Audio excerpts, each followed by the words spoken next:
The Unexpected Guest by Agatha Christie. Hello? Is anyone there? I'm so sorry, it's this confounded fog. I've just run my car off the road into a ditch. I haven't the faintest idea where I am. I must have run off the main road somewhere. I've been driving round these topsy-turvy lanes for an hour or more. Are you asleep? Good God. He's dead. Yes. You know? Yes. He's been shot. Through the head. Who? You shot him? Yes. The telephone is on the desk. Telephone? If you want to ring up the police. A few minutes one way or the other won't make any difference. They'll have a bit of a job getting here in this fog anyway. I'd like to know a little more. Who is he? My husband. His name was Richard Warwick. I'm Laura Warwick. I see. Well, hadn't you better sit down? Can I get you a drink? It must have been a shock.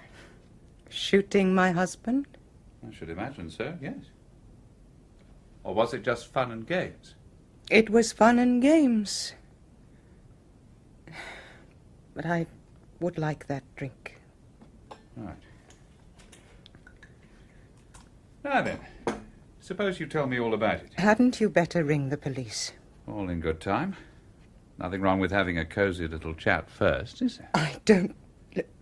Who are you? How did you happen to come here tonight? My name is Michael Starkwedder. I'm an engineer. My mother's family came from this part of the world. I thought I might buy a little house. The last 2 hours, nearer 3 I should think, I've been hopelessly lost, driving round all the twisted lanes in South Wales, ended up in a ditch. Thick fog everywhere. Found a gate, groped my way to this house, tried the handle of the window, it wasn't locked, so I walked in. Whereupon I find... The door opens and the unexpected guest comes in. That saying always frightened me when I was a child. Unexpected guest. Why don't you ring up the police and get it over? Not yet. Why did you shoot him? What do you expect me to say? He drank. He was cruel. I've hated him for years. It's a bit drastic, don't you think? You say you've hated him for years. Why didn't you leave him? Surely that would have been much simpler. I've no money of my own. My dear girl, if you could prove cruelty and habitual drunkenness and all the rest of it, you could get a divorce or separation. Then you get alimony or whatever it is they call it. Have you got children? No, thank God. Well then, why didn't you leave him? Well, you see... Well, now I shall inherit all his money. Oh, no, you won't. The law won't allow you to profit as a result of a crime. Or did you think of that? What did you think? I don't know what you mean. You're not a stupid woman. Suppose I hadn't come knocking at the window just now. What were you going to do? Does it matter? Perhaps not. But I'm interested. What was your story going to be if I hadn't come barging in and caught you here red-handed? Accident?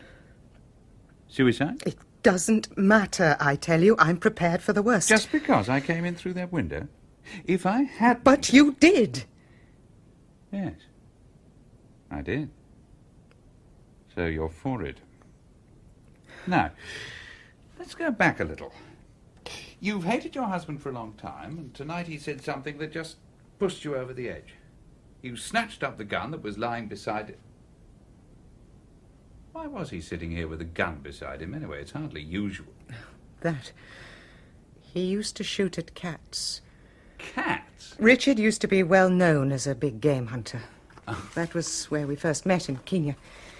Here, let me. Oh. Thank you. We married soon after. Then 2 years later, he had a terrible accident. He was mauled by a lion. He was lucky to escape alive, but he's been a semi-cripple ever since, unable to walk properly. They say misfortune improves your character. It didn't improve his. Instead, it developed all his bad points. Vindictiveness, a streak of sadism, drinking too much. He made life pretty impossible for everyone in this house, and we all put up with it because... Well, you know what one says. So sad for poor Richard being an invalid. All his life, shooting had been the thing he liked doing best. So every night, after we went up to bed, he'd sit there, and Angell, his valet, would bring the brandy and one of his guns and put them beside him. Then he'd have this window wide open, and he'd sit here looking out, watching for the gleam of a cat's eyes, or a stray rabbit, or a dog. He seems to have had a rather perverted sense of humour. Pretty frightening to live with, I should think. He was. Look, must we go on? Can't you realise that you have got to ring up the police? That it would be far kinder to do it now? How much courage have you got? Can you lie, if necessary? And lie convincingly?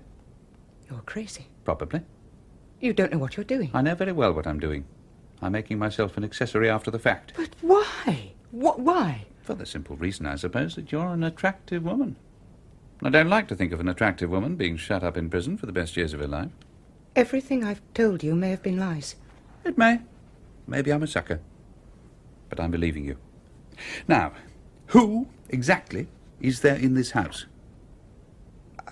There's Richard's mother, and there's Benny, Miss Bennett. She's a kind of combined housekeeper and secretary, an ex-hospital nurse. She's been here for ages. She's devoted to Richard. And then there's Angell. He's a male nurse attendant and valet, and looks after Richard. Oh, and there's Jan. Who's Jan? He's Richard's young half-brother. He lives with us. He's very affectionate and sweet, but... well, he isn't quite like other people. I mean, he's what they call retarded. But you're fond of him, aren't you? Yes, I'm very fond of him. That's really why I couldn't go away and leave Richard, because of Jan. Richard, you see, would have had him sent to an institution. I see. How is it that nobody heard the shot tonight? Oh, Richard's mother's deaf. Benny's room is over on the other side of the house. Angell's quarters are shut off by a baize door. There's Jan, of course. He sleeps in the room over this, but, well, he goes to bed early and he sleeps very heavily. That all seems extremely fortunate. But what are you suggesting? That we could make it look like suicide? No. No, there's no mark of scorching on his temple. The gun must have been fired from a certain distance away. So suicide's out. And it obviously wasn't an accident. That leaves murder. Plain murder. Tell me, did Richard have any enemies? Enemies? Yeah, how about someone from his tiger and lion shooting days? I can't think. Oh, come on, you've told me the kind of man your husband was. There must have been incidents, people, someone who made threats. Justifiable threats, perhaps? There was a man whose child Richard ran over. When was this? About 2 years ago, when we were living in Norfolk. Now, Richard was driving back from Cromer, drunk. He went through a little village at about 60 miles an hour, zigzagging. The child ran out into the road from the inn there. Richard knocked him down, and he was killed instantly. Your husband could drive a car? Yes, he could. It had to be specially built with special controls. What happened about the child? Didn't they get Richard for manslaughter? There was an inquest, of course. Richard was exonerated completely. But weren't there any witnesses? There was the child's father. He saw it happen. And a hospital nurse, Nurse Warburton, was in the car with Richard. Now, according to her, the car was going under 30 miles an hour, and Richard had had only 1 glass of sherry. She said that the accident was quite unavoidable. They believed her, and not the child's father. You see, anyone would believe Nurse Warburton. She seemed the very essence of reliability and accuracy and careful understatement. You weren't in the car? No. Then how do you know she was lying? Oh, the whole thing was very freely discussed by Richard. After they came back from the inquest, he said, "Bravo, Warby, jolly good show. You've probably got me off quite a long jail sentence." And she said, "You don't deserve it, Mr. Warwick. You know you were driving much too fast. It's a shame about that poor child." And then Richard said, "Oh, forget it. What's one brat more or less in this overcrowded world?" The more I hear about your husband, the more I'm willing to believe that what happened tonight was justifiable homicide rather than murder. Now then, the child's father, is he still living in Norfolk? No, he was only over here for a visit. To his, wife's relations, I think. He came from Canada. Canada? Well, that's a nice long way away. It would take time to chase up. I think there are possibilities there. Got any newspapers about? Newspapers? Uh-huh. There are some old ones in the cupboard here, kept for fires. Here. Fine. Just what we want. What are you going to do? Manufacture evidence. Suppose the police find this man. If he still lives in Canada, it'll take a bit of doing. And by the time they do find him, he'll have an alibi all right. I don't like it. My dear girl, you can't afford to be choosy. Now, what was the man's name? Mac something. MacLeod, McRae. I can't remember. Well, if you can't remember, you can't. We shall have to manage without. You don't remember the date or anything useful like that? Oh, I can tell you the date. It was May the 15th. How on earth can you remember that? Because it happened on my birthday. Ah, I see. Yes, well, that solves one little problem. At any rate, we've got one piece of luck. This paper is dated the 15th. Mm-hmm. November the 15th. Yes, but it's the numbers that are awkward. Capital M.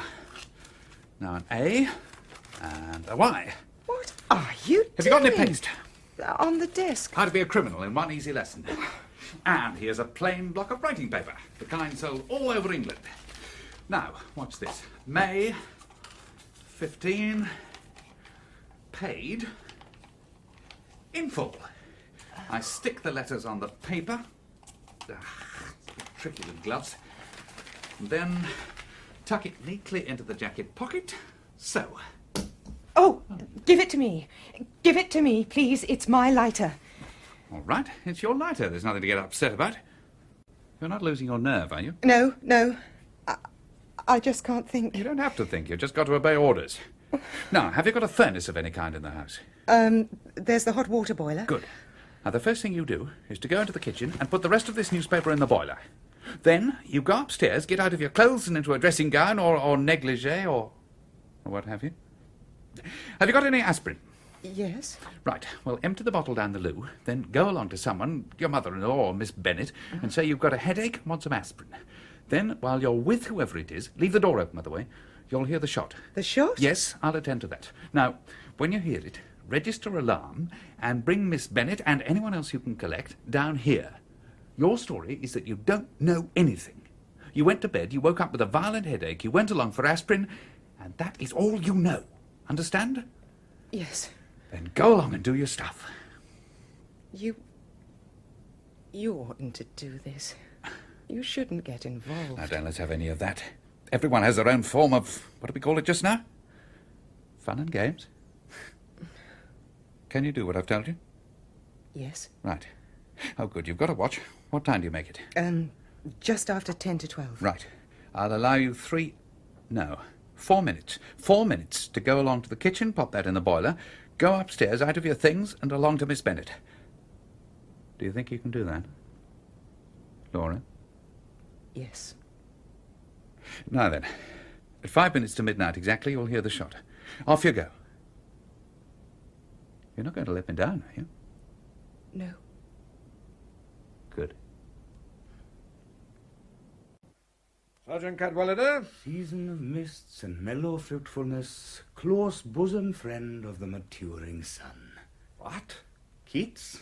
Oh, really? Oh, you'd hardly credit the fine day it is when you think of the terrible time we had getting here last night. Worst fog I've known in years. No wonder the accidents piled up the way they did on the Cardiff road. Have the fingerprint boys finished their job yet? Oh, yes, sir. I've got them all ready here for you. No trouble from the household about taking their prints? No trouble whatever. Most obliging they were. Anxious to help, as you might say. Right, now let's see. Mr. Warwick, that's the deceased. Mrs. Laura Warwick, Mrs. Warwick Sr., young Jan Warwick, Miss Bennett, and, who's this, Angell? No, Angell, sir. Oh, Angell. Oh, yes. That's the male nurse attendant, isn't it? Yes, sir. And 2 other sets. Well, one will be Michael Starkwedder's. He gave Mrs. Warwick brandy and he carried the gun in from the garden. Mr. Starkwedder. Oh, You don't like him? Well, what's he doing here? That's what I'd like to know. Running his car in a ditch and coming up to a house where there's been a murder done. Oh, you nearly ran our car into the ditch last night coming up to a house where there'd been a murder done. Yes, well, that's different. And as to what he's doing, he's been here for the last week looking round for a small house or cottage. Seems he had a Welsh grandmother. Used to come up here for holidays when he was a boy. Oh, well, now, if he had a Welsh grandmother, that's a different matter, isn't it? Ah. Yes, we ought to get the report on him from Abadan any moment. Now, about this second set of unidentified prints. The print of a man's hand flat on the table by the body, and blurred impressions on the outside and inside of the French windows. Well, McGregor? Yeah, could be. But they weren't on the revolver. Well, you'd say any man would have sense enough to wear gloves. An unbalanced fellow like McGregor wouldn't think of a thing like that. I wonder. Oh, well, it could have been a guest in the house. Well, I understand from Mrs. Warwick there were no visitors to the house yesterday. That manservant might tell us more. Ask him to come in. Huh? Yes, sir.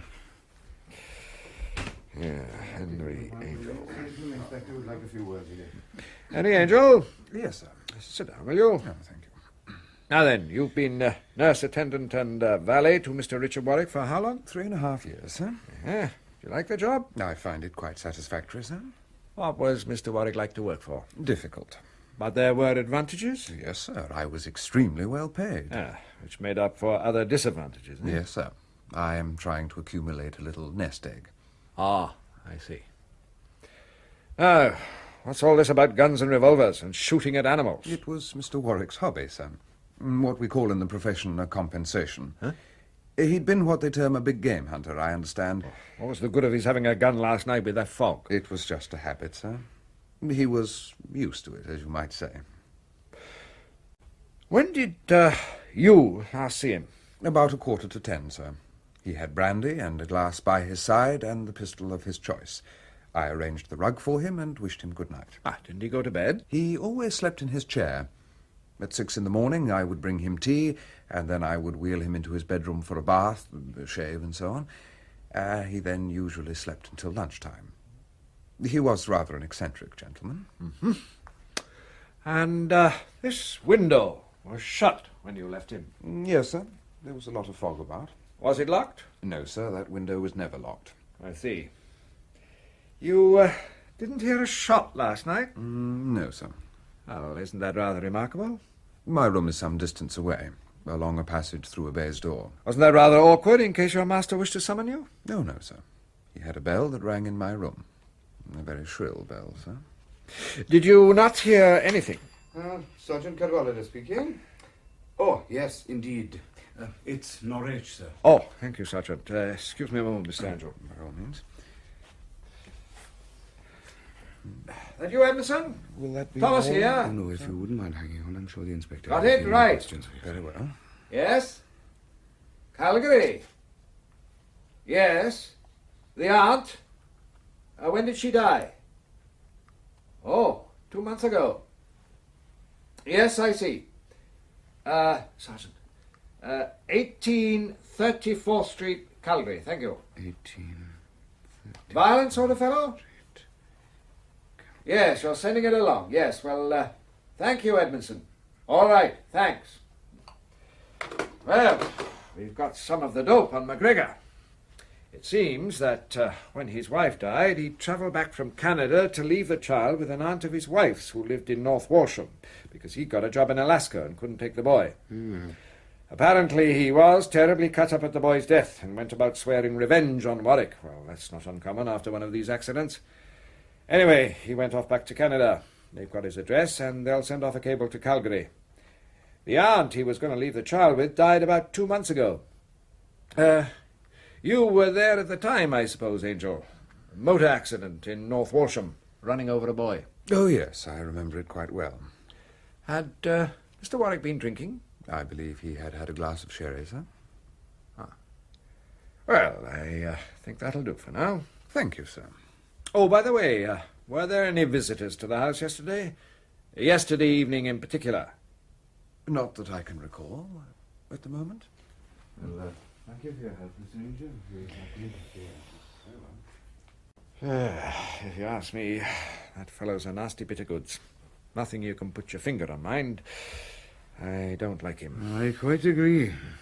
I wonder if he knows something he hasn't told us about last night. What's this? 'Tis misty in November, but seldom in December.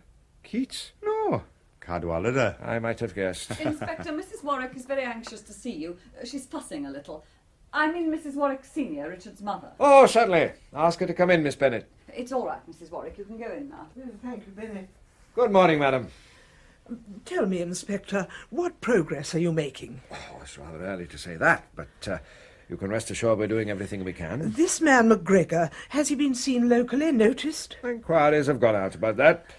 So far, there's been no record of a stranger. That poor little boy. The one Richard ran over, I mean. I suppose it unhinged the man's brain, but after 2 years, it seems incredible. Yes, it does seem a long time to wait. But he was a Scot, of course, a McGregor, and patient, dogged people, the Scots. Oh, that's quite true. Your son had no preliminary warning, no threatening letter, anything of that kind? No, I'm sure he hadn't. Richard would have said so. He would have laughed about it. And after the accident, did your son offer any compensation to the father? Naturally. Richard was not a mean man, but it was refused, indignantly refused, I may say. Quite so. I understand McGregor's wife was dead. The boy was all he had in the world. It's a tragedy. But not your son's fault. I said not your son's fault. I heard you. Perhaps you don't agree. Richard drank too much. And, of course, he'd been drinking that day. A glass of sherry? A glass of sherry. He'd been drinking pretty heavily. He did drink very heavily. So you think that your son was to blame for the accident? Well, of course he was. I've never had the least doubt of it. But he was exonerated. The Warburton woman. Oh, she was a fool and devoted to Richard. I expect he paid her pretty handsomely, too. Do you know that? I don't know anything.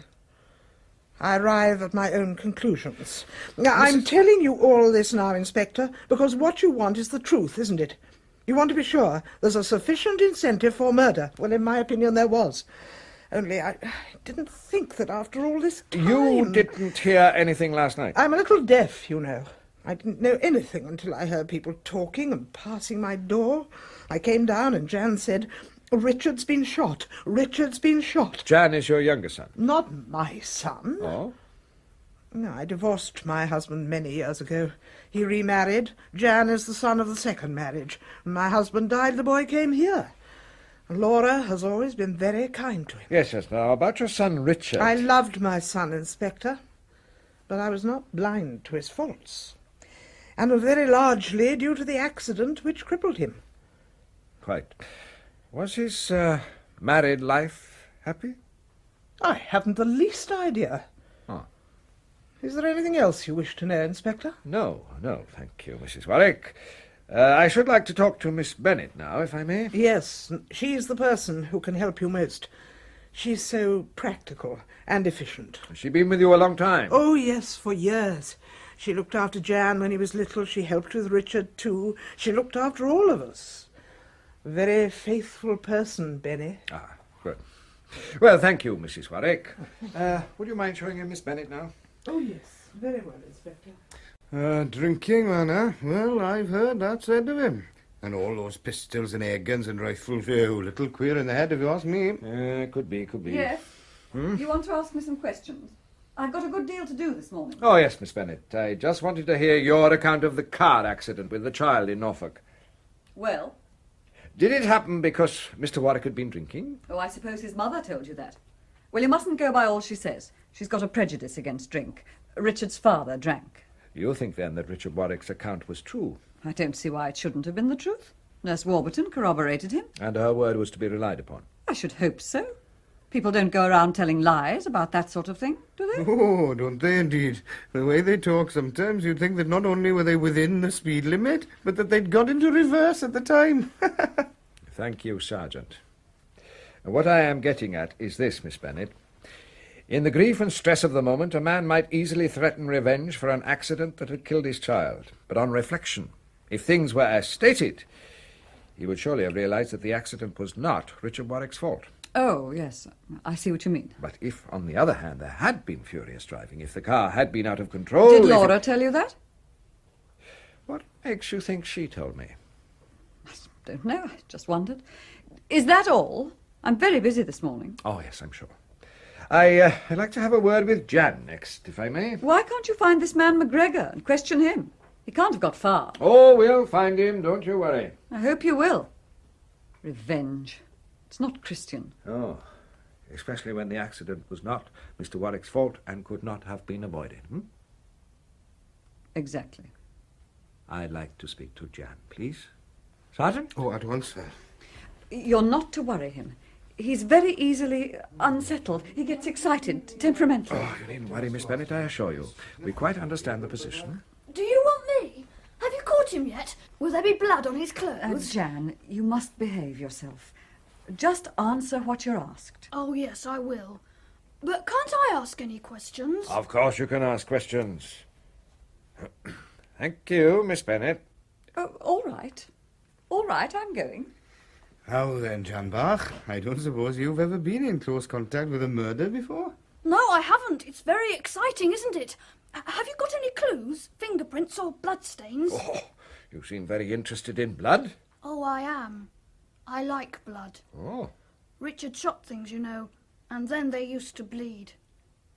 It's really very funny, isn't it? I mean, it's funny that Richard, who was always shooting things, should have been shot himself. Don't you think that's funny? Yes, I suppose it does have its humorous side.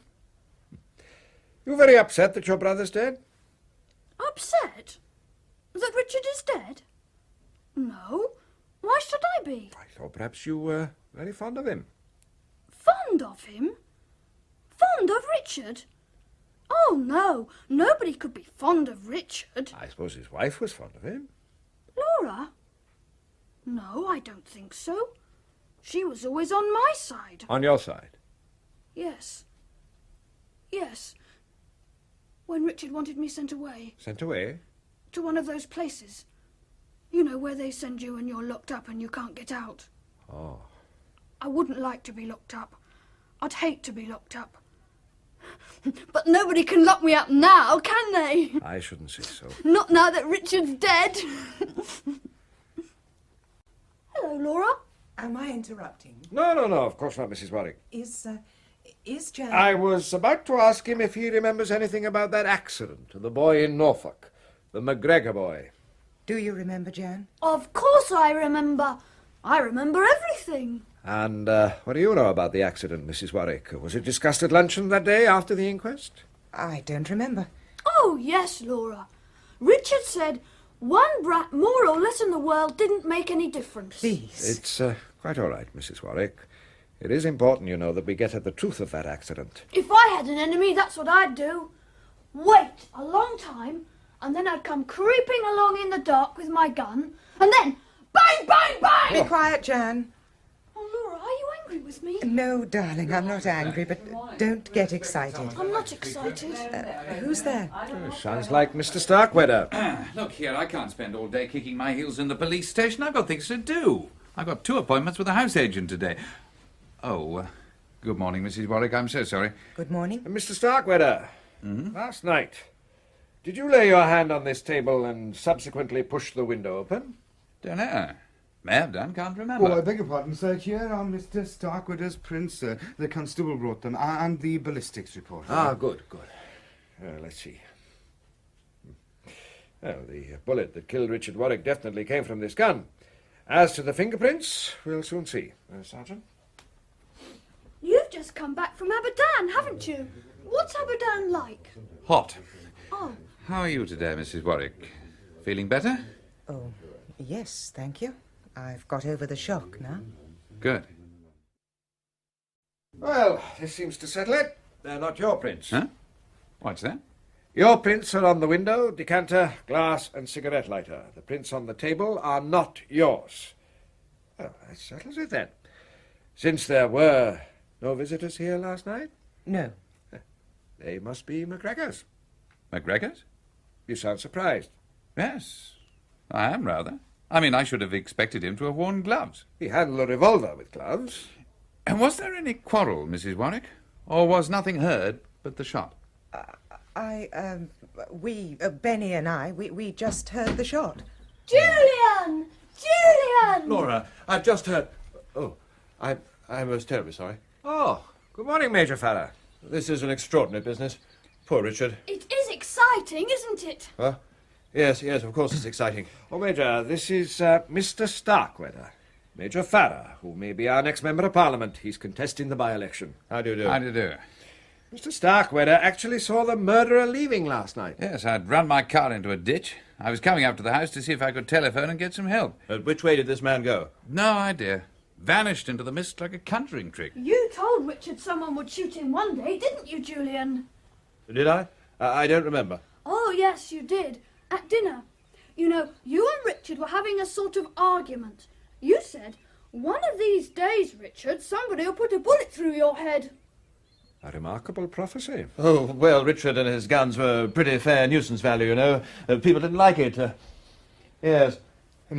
Well, I wish I'd come over here last night. I meant to. But that awful fog, you couldn't come out in that. No, I had my committee members over to dine with me. Has anyone got a match? I seem to have mislaid my lighter. Ah, here we are. Oh, there it is. Couldn't imagine where I'd left it. Julian. Yes, I'm most awfully sorry about all this, Laura. If there's anything I can do... Yes, I know. Do you mind if I smoke too? Of course not. Mind if I borrow your lighter, Major Farrar? Of course not. Here it is. Ah. Nice lighter, this. Yes, it works better than most. Rather distinctive. Thank you. Richard has lots of guns and air guns. Would you like to see them, Inspector? They're in Richard's bedroom through there. Oh, all right, you show them to us. You know you're helping us a lot. Yeah, we ought to take you in the force. Yes, indeed. Oh, we don't need to keep you, Mr. Starkwedder. You can get about your business now. Keep in touch with us, that's all. All right. Well, I must go and see whether they've got my car out of the ditch yet. We didn't seem to pass it on the way here. No, the drive comes up from the other road. How different things look in daylight. Julian, that lighter, I said it was mine. To the inspector? No, to him. To this fella? Oh, Laura. Be careful, he may be listening to us. Who is he? You know him? No, I don't know him. He had an accident with his car and he came here last night. Just after... It's all right, Laura. You know that I'll do everything I can. Julian, fingerprints. What fingerprints? On that table there, and on the pane of glass. Are they yours? Think. On the table?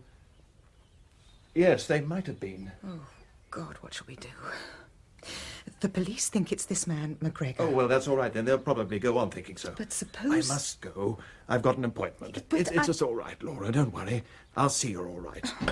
Oh. You off now? Yes. Things are rather busy these days. Election coming on, you know, in a week's time. Oh, I see. Excuse my ignorance, but what are you? Tory? I'm a Liberal. Oh, are they still at it? They are indeed at it. Goodbye, Laura. I see. I'm beginning to see. What do you mean? That's the boyfriend, is it? Come on now, is it? Since you ask, yes. There are quite a few things you didn't tell me last night, aren't there? That's why you snatched up his lighter in such a hurry and said it was yours. And how long has it been going on between you and him? Some time now. But you didn't go away together? No.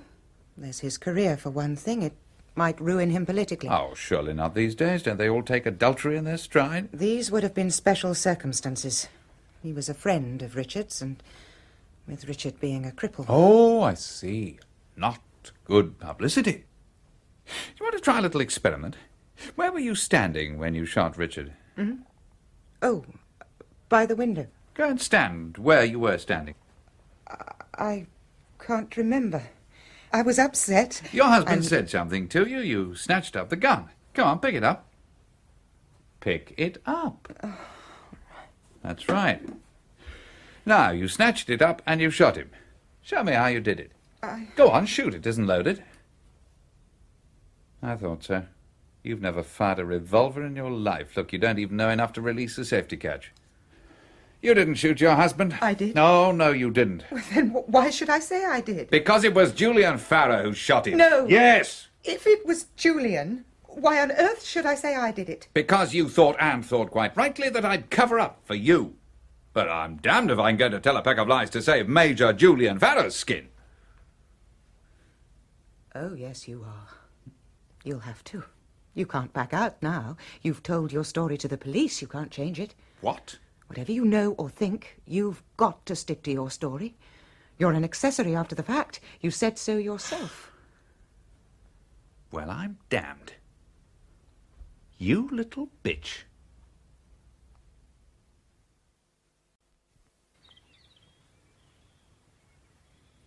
Oh, I'm sorry I've kept you waiting, Julian. Why did you send for me, Laura? I've been expecting you all day. I've been up to my ears ever since this morning. And in any case, don't you see, Laura, that it's much better we shouldn't meet? There are things we've got to discuss. Do you know that Angell is setting out to blackmail me? Angel is? Yes. He obviously knows about us, and he knows, or pretends to know, that I was here last night. Oh, God, how awful. What are we going to do? I'd have to think carefully. Either bluff it out, say he's lying, that I never left home yesterday evening, and then... But there are the fingerprints. What fingerprints? You've forgotten the fingerprints on the table. The police have been thinking that they're McGregor's, but if Angell goes to them with his story, they'll ask to take your fingerprints, and then... Yes, I see. All right, then. I'll have to admit that I came over here and tell some story. Yes, I came over to see Richard about something, and we talked... You can say he was perfectly all right when you left him. Oh, how easy you make it sound. One has to say something. What on earth made you think of cooking up that paper and putting it on Richard's body? Aren't you taking a terrific chance? Yes. No, I don't know. So damn cold-blooded. He had to think of something. I couldn't think. It was really Michael's idea. Michael? Michael Starkwedder. You mean he helped you? Yes. That's why I wanted to see you, to explain to you. What's Michael Starkwedder doing in all this? He came in and found me in the study. I'd got the gun in my hand and... God. And somehow you persuaded him to... I think he persuaded me. Oh, Julian. Ah, look, I've told you. I'll do anything I can. Don't think I won't, but... You've changed. I can't feel the same. After what's happened, I can't feel the same. I can. At least I think I can. No matter what you'd done, I'd always feel the same. All the same, Laura. Murder is... I shall try never to think of it. And it wasn't premeditated, Julian. It was just an impulse. No need to go back over it all. We've got to think now what we've got to do. I know. If it comes to it, Laura, I'll take the blame. I don't want you to. I don't want you to. You mustn't think that I don't understand how it happened. You picked up the gun, shot him without really knowing what you were doing, and then... Are you trying to make me say I killed him? Not at all. I've told you. I'm prepared to take the blame if it comes to it. But you said... Listen. You knew how it happened. I don't think you did it deliberately. I know quite well that you only shot him because... I shot him?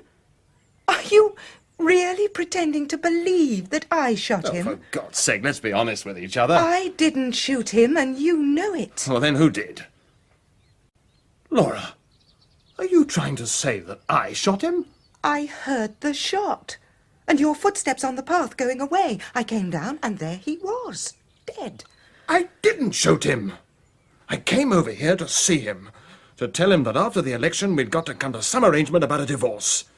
I heard a shot just before I got here. I just thought it was Richard up to his tricks as usual. I came into the study, and there he was, dead. I don't understand. It could have been suicide. No, because there would have been... Laura, now Richard's dead. His pistols and guns belong to me, don't they? I mean, I'm his brother. I'm the next man in the family. Now, Jan. Benny won't let me have them. She treats me like a child, but I'm not a child. I'm a man, 13 nearly. I'm going to do what Richard did.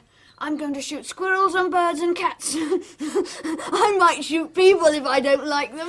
Listen, Jan, darling, it's a very worrying time for all of us, and Richard's things don't belong to anybody until the lawyers have come and read his will and granted what they call probate. Until then, we all have to wait and see. Do you understand? I understand what you tell me, Laura. I love you, Laura. I love you very much. Yes, dear, I love you. You're glad Richard's dead, aren't you? No, I'm not glad. Oh, yes, you are. Now you can marry Julian. Jan? Oh, silly old Benny. Now, do be nice to Benny. She's having such a lot of trouble and worry over all this. You must help her, Jan. You're the man of the family now. All right, all right. For your sake, Laura. Benny? Benny? I'd no idea he knew about us. That's the trouble with people like Jan.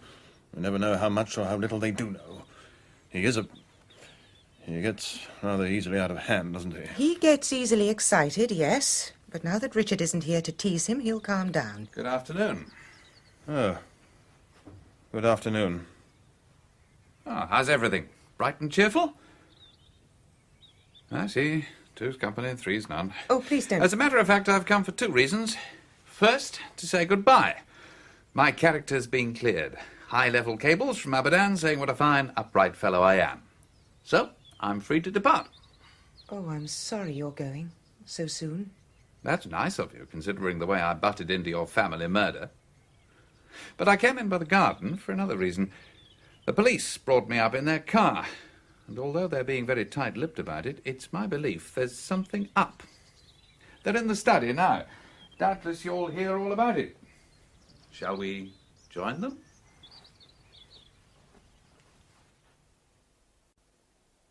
Do I understand that you have further questions to ask us, Inspector Thomas? Yes, Mrs. Warwick. You still have no news of this man McGregor? On the contrary. He's been found? Yes. You've arrested him? That would be impossible, Miss Bennett. Impossible? Why? Because he's dead. Was dead? John McGregor died in Alaska over 2 years ago, not very long after he returned to Canada from England. Dead? That makes a difference, doesn't it? It wasn't John McGregor who put that revenge note on the dead body of Mr. Warwick. But it's clear, isn't it, that it was put there by someone who knew all about McGregor and the accident in Norfolk, which ties it in very definitely with someone in this house. No. It could have been... Yes, Miss Bennett? Nothing. Before you get busy with routine, Inspector, there's something I must mention. Mrs. Warwick has just told me that there are some fingerprints you're anxious to identify. On this table, I think you said. In all probability, Inspector, they're mine. You were over here last night, Major Farrar? Yes, I came over, as I often do after dinner, to have a chat with Richard. And you found him... Very moody and depressed, so I didn't stay long. What time was this, Major Farrar? I really can't remember. 10:30, thereabouts? There was no quarrel, hard words? Certainly not. Excuse me, Inspector. I'm late. I've got to take the chair at the town hall, if you don't mind. Ah, yes, of course. Mustn't keep the town hall waiting. But I'm sure you'll understand, Major Farrar, that I should like a full statement from you of your movements last night. Tomorrow morning, perhaps? I understand. Perfectly. Shall we say 10 o'clock tomorrow morning? And my solicitor will be present? So, Mrs. Warwick, did you see Major Farrar when he came here last night? I don't think Mrs. Warwick feels like answering any questions just now. Indeed, Mr. Starkwedder. And what business is it of yours? Mr. Starkwedder is quite right. I don't want to answer any questions. Very well. Then I shall come back later. But I must speak. Tell them. Mr. Starkwedder is right, Laura. The less you say now, the better. We must get in touch with Mr. Adams at once. Mr. Adams? Our solicitor. Ring him up now, Benny. Use the extension upstairs. Right. Laura, go with her. I want to talk to Mr. Starkwedder. Yes, but... Now, don't worry, my dear. Come along, Laura. Mr. Adams will help us to sort things out, my dear. I don't know how much time we have. I want you to help me, Mr. Starkwedder. Now, there are two people who definitely could not have shot my son, his wife and Miss Bennett. They were actually together when the shot was fired. Right. But though Laura couldn't have shot her husband, she could have known who did. Accessory before the fact? She and Julian Farrar in it together, is that what you mean? It's not what I mean. Julian Farrar didn't shoot my son. How can you possibly know that? I do know it. I'm going to tell you, a stranger, what none of my family knows. I am a woman who has not very long to live. I'm sorry. I loved my son very dearly, Mr. Starkwedder. He had many fine qualities. But because he'd been hurt himself, he had an enormous desire to hurt others. So others began to suffer because of him. Do you understand me? I think so, yes. No, I'm very fond of my daughter-in-law. I don't know whether she was ever really in love with Richard, but I tell you this. She did everything a wife could do to make his illness and inaction bearable. But he would have none of her help. He rejected it. I think at times he hated her. So when I tell you that the inevitable happened, I think you will understand what I mean. Laura fell in love with another man, and he with her. So? So there came a time when it seemed that only one thing would solve all the difficulties. Richard's death. And so, conveniently, Richard died? Yes. Excuse me putting this bluntly, Mrs. Warwick, but are you confessing to murder? I'm not confessing to anything. I'm merely putting before you a certain point of view. An emergency might arise when I was no longer here to deal with it. And in the event of such a thing happening, I want you to take this. You see to whom it is addressed? The Chief Constable, yes, but I'm not at all clear what's really in your mind. Either you committed this murder yourself, or you know who did commit it. That's right, isn't it? I don't propose to discuss the matter. Thank you for listening, Mr. Starkwedder. You've been very kind. Well, I'm damned. What a woman. Where's the inspector? Hmm? Michael, you must listen to me. Julian didn't kill Richard. Indeed. Did he tell you so? You don't believe me, but it's true. You see, he thought I'd killed Richard. That's not exactly surprising. I thought so too, didn't I? But he couldn't take it. It made him feel differently towards me. Whereas when you thought he'd killed Richard, you took it in your stride without turning a hair. Women are wonderful. What made Julian come out with the damaging fact that he was here last night? Don't tell me it was simple love of truth. It was Angell.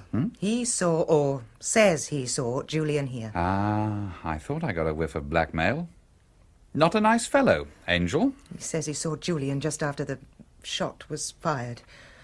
Oh, I'm frightened. It's all closing in. I'm frightened. Mr. Starkwedder, Laura, go next door with the inspector. Yes, if you Very will. well. Quickly. Now come in, Jan. Don't tease me any more. Come in. Come in. Benny? How did you get hold of that? Thought you were so clever, didn't you, Benny, looking up all Richard's guns in the cupboard. But I found a key. I've got a gun now, just like Richard. I'm going to shoot things. Jan, please. Be careful, Benny. I might shoot you. Oh, you wouldn't do a thing like that, Jan. I know you wouldn't. No, I wouldn't. It's not as though you were just a careless boy. You're a man now, aren't you? Yes, I'm a man. Now Richard's dead, I'm the only man in the house. That's why I know you wouldn't shoot me. You only shoot an enemy. That's right. But you like killing things, don't you, Jan?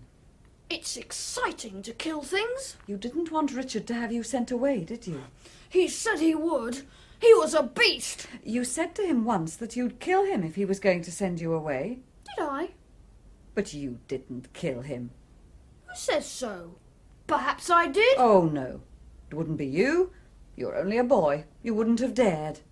You think I wouldn't have dared? Is that what you think? Of course you wouldn't have dared to kill Richard. You'd have to be very brave and grown up to do that. You don't know everything, Benny. I'm much cleverer than you are. I know things you don't know. Have you got some big secret now? Big secret. Big secret. You'd be frightened if you knew. Would I? Would I be frightened? Nobody knows anything about me, really, or the things I can do. Silly old Richard, sitting there and shooting at silly old birds. He didn't think anyone would shoot him, did he? No, that was his mistake. Yes, that was his mistake. He thought he could send me away, didn't he? I showed him. Did you? How did you show him? Shan't tell you. Perhaps I can guess what you did, but I won't say.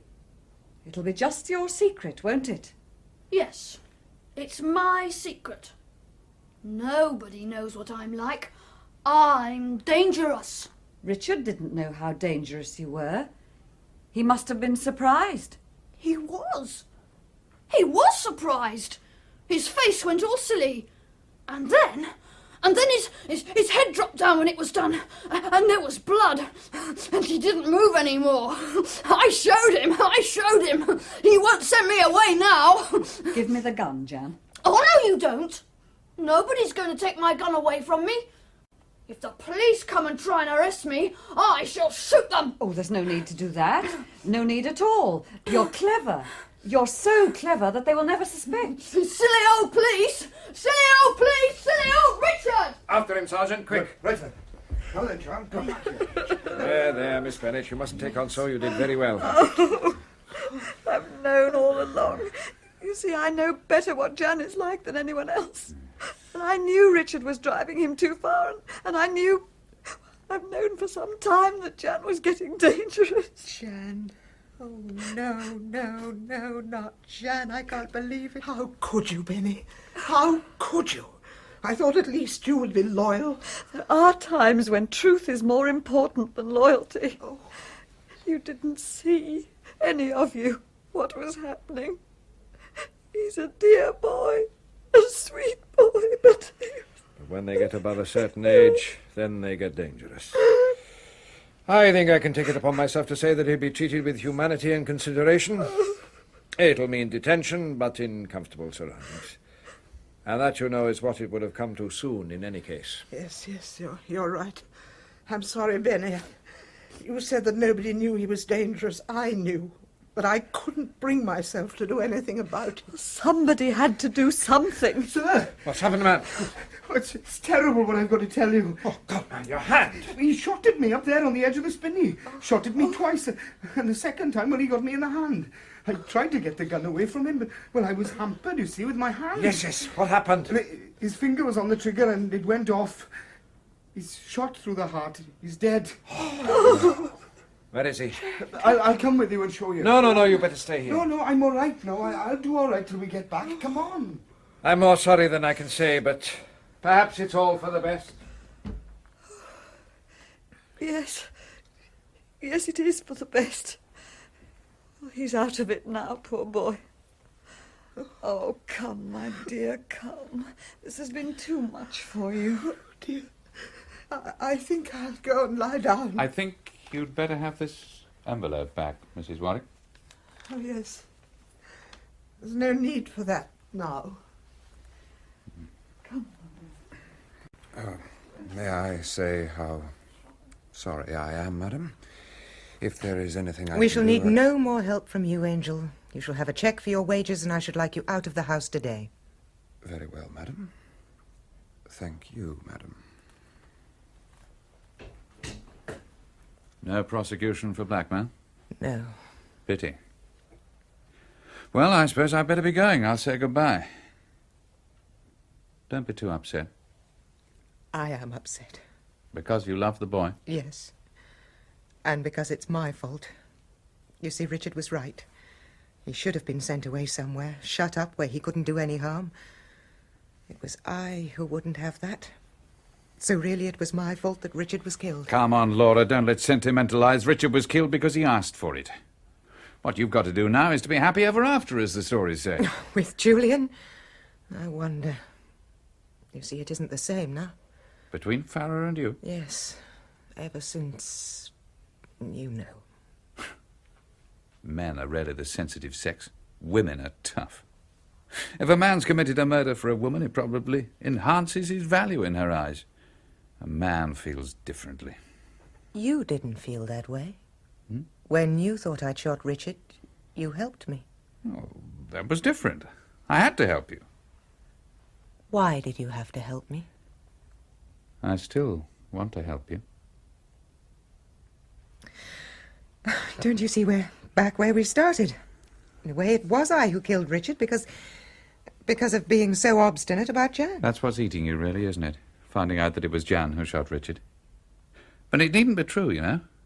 You needn't think it unless you like. How can you say such a thing? I heard. We all heard.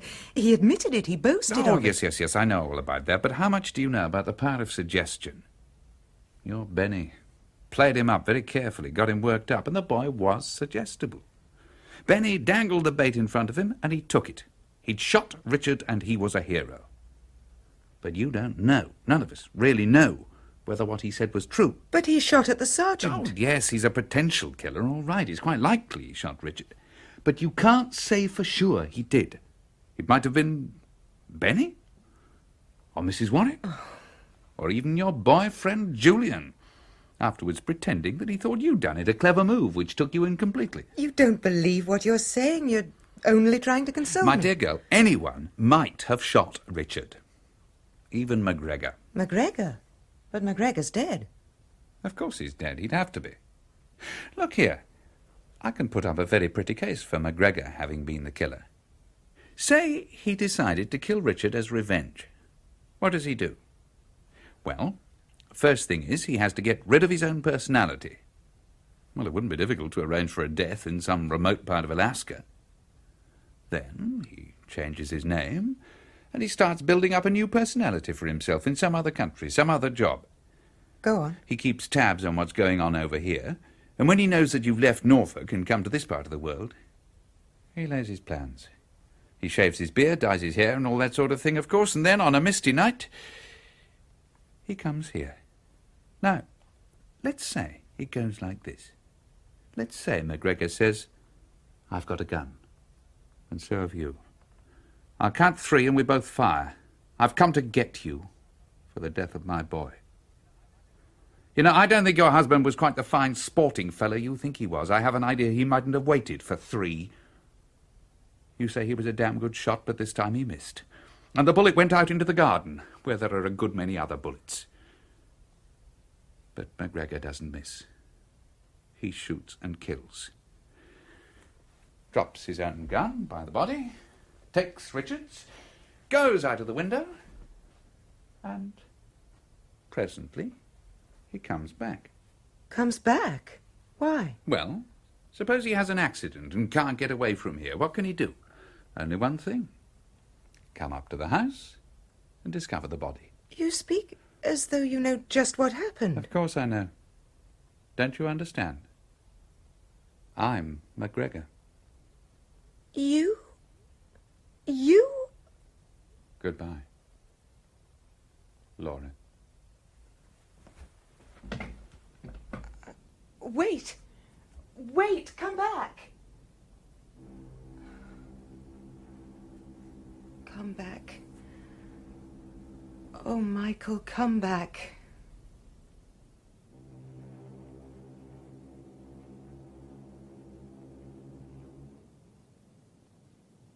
In Agatha Christie's The Unexpected Guest, Laura Warwick was played by Jillie Meers, Michael Starkwedder by Alexander John, Miss Bennett, Diana Bishop, Jan Warwick, Elizabeth Lindsay, Mrs. Warwick, Margot Boyd, Henry Angell, Anthony Hyde, Sergeant Cadwaller, Sean Probert, Inspector Thomas, Michael Spice, and Julian Farrar, Sean Arnold.